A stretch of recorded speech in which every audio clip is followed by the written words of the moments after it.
Salam SN, ketemu lagi dengan saya Agus Harizal Alwi Hikmat, pemimpin redaksi Suara Nusantara dan koran sn.com. Dan pada episode ke-85 tanggal 2 Juni 2022 kita ulas berita. Dan seperti biasa ulas berita kita bersama redaktur pelaksana Dedi Suhendra. Assalamualaikum Dan. Waalaikumsalam Kak. Ya, di sela-sela kesibukan redaktur pelaksana kita masih sempat untuk ulas berita. Dan ulas berita kita hari ini tadi sudah kita kesepakati Dan ya, kita akan mengulas satu persatu berita yang sudah terbit di Suara Nusantara edisi cetak atau edisi paper. Ini tim kreatif bisa dilihat ya. Oke, ini tanggal 2 Juni 2022 Kamis ya. Untuk ulas berita yang pertama mungkin Dedi bisa baca yang berita HL ya. Iya Kak. Untuk edisi Kamis 2 Juni 2022 koran Harian Suara Nusantara mengangkat headline terkait persidangan dugaan korupsi kredit rugikan negara 13 miliar lebih Kak ya. Oke, judul besarnya apa itu? Judul besarnya yaitu Hakim sebut pimpinan BSB teledor gitu. Oke, bisa diceritakan sedikit, ulas. Berita ini kita angkat dari fakta persidangan Kak ya, di mana persidangannya saat itu dihadirkan ada 4 saksi ya, di antaranya yaitu direktur operasional, direktur pemasaran dan direktur kepatuhan dari pihak BSB. Terkait hal tersebut, hakim kan mengkonfirmasi terkait berkas perkara dari jaksa penuntut umum terkait dakwaan Kak ya. Iya. Mengapa hakim mengatakan para pimpinan yang merupakan direktur ini teledor? Karena ini kan untuk pengajuan kredit modal kerja saat sidang sebelumnya kan terungkap bahwa ada beberapa persyaratan yang kurang Kak. Di antaranya ya kontrak utama, terus pemberian kredit tidak diasuransikan kan? Diasuransikan di antaranya ya. Di antaranya terkait hal itu ya harusnya kata majelis hakim kalau sudah tahu syarat kurang kok masih diloloskan pemberian kredit, itu yang hingga perkara ini terjadi. Itu apa statement hakim waktu itu Den? Ya, yang diingat. Hakim katakan bahwa harusnya jangan diberikan kan kalau syaratnya kurang kan, lengkapi dulu persyaratan yang kurang itu baru diberikan gitu kan. Oke, bisa disebutkan hakimnya siapa saja kemarin Den? Ketua majelis hakimnya diketuai oleh Pak Eprata Kak. Eprata ya. Sidangnya ini dari sidang tanggal berapa nih Den? Itu persidangannya pada kemarin kan sempat kita hari libur ya. Oh, hari libur nasional hari ya. Libur nasional. Jadi hari Selasa ya. Hari Selasa ya. Oke, kemudian Dedi kayaknya ini membagi dalam 2 berita ya? Iya benar Kak. Tapi sebelumnya kita sudah buat online kan waktu online ya, ada 4 berita waktu itu ya? Iya benar Kak. Di antara berita tersebut bisa Dedi ceritakan? Ya di antaranya ya hakim mencecar para saksi Kak ya, terkait menilai hakim menilai bahwa pimpinan direktur selaku pimpinan di BSB ini lepas tangan ya. Lepas tangan ini karena ya memang harusnya dilengkapi sejak awal gitu Kak. Dan terjadi dialog antara hakim dan saksi ya? Iya benar Kak. Bisa Dedi ceritakan sedikit waktu itu? Para saksi yang dicecar oleh hakim ini mengatakan bahwa untuk seharusnya yang harusnya melengkapi kekurangan persyaratan tersebut ialah bagian kredit Kak. Dalam hal ini kan sudah jadi terdakwa kan pimpinan kreditnya Kak. Oke, dan situlah Dedi buat judul berita ya. Iya Kak. Dialog tersebut. Masih ingat Dedi judul beritanya Den? Hakim sebut pimpinan BSB lepas tangan ya. Oke, kita lanjut ke anak beritanya nih Den. Iya. Nah, bisa Dedi sebutkan itu Den? Gaji direktur Bank Sumsel Bubble itu mahal. Ini statement hakim ya. Hakim Kak. Nah, tentu hakim ada alasan tersendiri menyebut ini. Iya benar Kak. Maksudnya hakim ini menilai harusnya direktur yang merupakan pimpinan pemutus dalam rapat komite itu Kak ya tidak kerja berdasarkan dokumen di atas meja gitu Kak. Maka dari itu hakim menilai kan direktur ini gajinya mahal nih, kok kerjanya hanya berdasarkan dokumen di atas meja, tidak mengecek anak buah yang di bawah dia gitu Kak. Oke, dan waktu itu salah satu mantan direkturnya ya, yang sebagai saksi ya, hadir. Ada respon dia?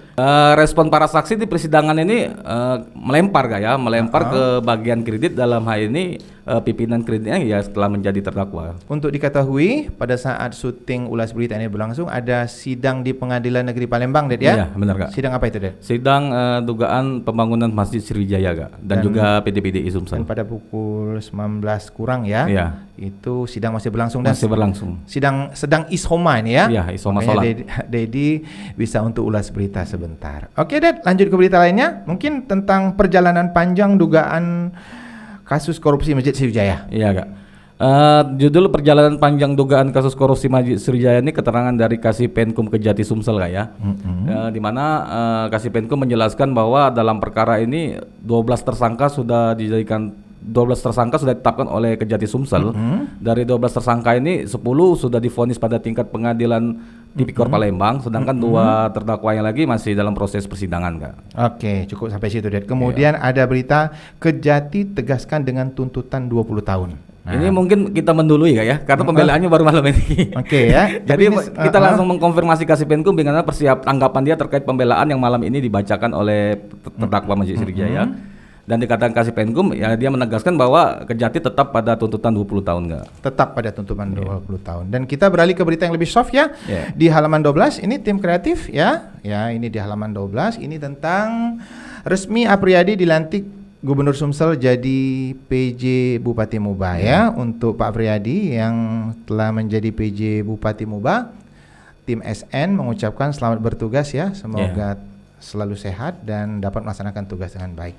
Kemudian kita beralih ke halaman 3. Di sini ada, silakan tim kreatif bisa dilihat ya. Oke, saya bisa bacakan sedikit. Pemkab Muara Enim terima sertifikat bebas Prambusia dari Kemenkes RI. Kemudian ada berita juga, berita yang lebih soft ini. Oke, bisa dilihat ya, agak miring ini ya. Oke, ini. Oke, ya. Ini saya bacakan judulnya saja ya. Wawaku Prabomoli, Adriansyah Fikri serahkan bantuan kepada korban puting beliung di Karangbindu. Kemudian bisa Dedi bocorkan sedikit tentang persidangan yang sudah berlangsung hari ini, sedikit saja. Untuk persidangan yang langsung malam ini terkait pembelaan Kak ya, di mana pembelaan terdakwa dugaan korupsi pembangunan Masjid Sriwijaya.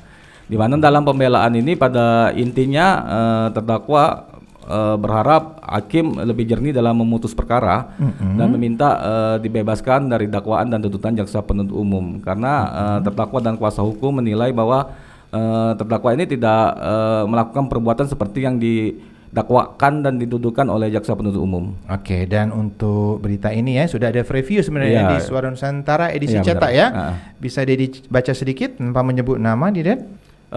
Untuk judulnya hari ini 1.000 lebih halaman pembelaan siap dibacakan nggak ya? Oke, jadi bisa bacakan leadnya sedikit. Leadnya salah satu penasihat terdakwa mengatakan bahwa dalam dugaan kasus korupsi Masjid Sriwijaya dan PT PDI Sumsel, pihak kuasa hukum akan membacakan 1.000 lebih halaman pembelaan nggak? Oke, cukup sampai situ Ded ya. Untuk berita lengkapnya, penonton Lensa SN bisa membacanya di Suara Nusantara edisi cetak dan koran sn.com. Oke, tim kreatif udah berapa menit kita? Baru 9 menit. Oke, Ded, kita baca berita yang lebih soft lagi, mungkin yang berita dari Muba nih, Ded. Silakan Ded dibaca. Masyarakat Muba dukung PJ Bupati dan PJ Sekda jalankan roda pemerintahan pembangunan dan kemasyarakatan. Oke. Kita bacakan leadnya Kak ya. Musni Wijaya secara resmi dilantik oleh PJ Bupati Muba Dr. Andes Haji Apriyadi MSI sebagai PJ Sekda Kabupaten Musi Banyu Asin Senin malam di Pendopoan Geria Bumi Serasan. Oke, kemudian kita beralih ke halaman 10 dan ya. Di sini ada halaman kerjasama Kominfo dan Antara dan Suara Nusantara ya.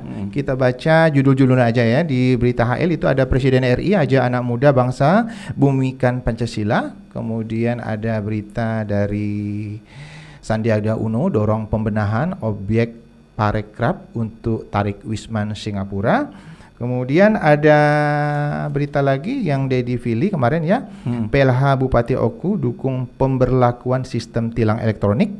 Dan satu lagi berita Menkominfo perkuat kerjasama sektor digital dalam pertemuan bilateral. Mungkin Dedi bisa cerita lagi tentang persidangan dugaan korupsi Masjid Sriwijaya? Dalam dugaan korupsi persidangan Masjid Sriwijaya kan masih ada 2 Kak ya, terdakwa yang malam ini membacakan pembelaan dan pledoinya ya. Selain itu juga ada dua terdakwa ini kan juga menjadi terdakwa untuk perkara PDI Sumsel Kak. Jadi memang waktu pembacaan pembelaannya dibagi 2 nih Kak. Yang pertama dari terdakwa pledoi pribadi Yang satu lagi pledoi yang disampaikan oleh tim penasihat hukum masing-masing terdakwa. Oke. Mungkin cukup sampai di situ dulu ulas berita kita Den ya. Dan kita seperti biasanya di ulas berita ada quotes ya. Dan quote kita hari ini adalah tak sependapat itu wajar tapi jangan bermusuhan. Jangan lupa untuk like, comment, share dan subscribe kanal YouTube Lensa SN agar informasi menarik dari kanal YouTube ini tetap tersebar merata di bumi Sumatera Selatan. Demikian dari saya. Wassalamualaikum warahmatullahi wabarakatuh.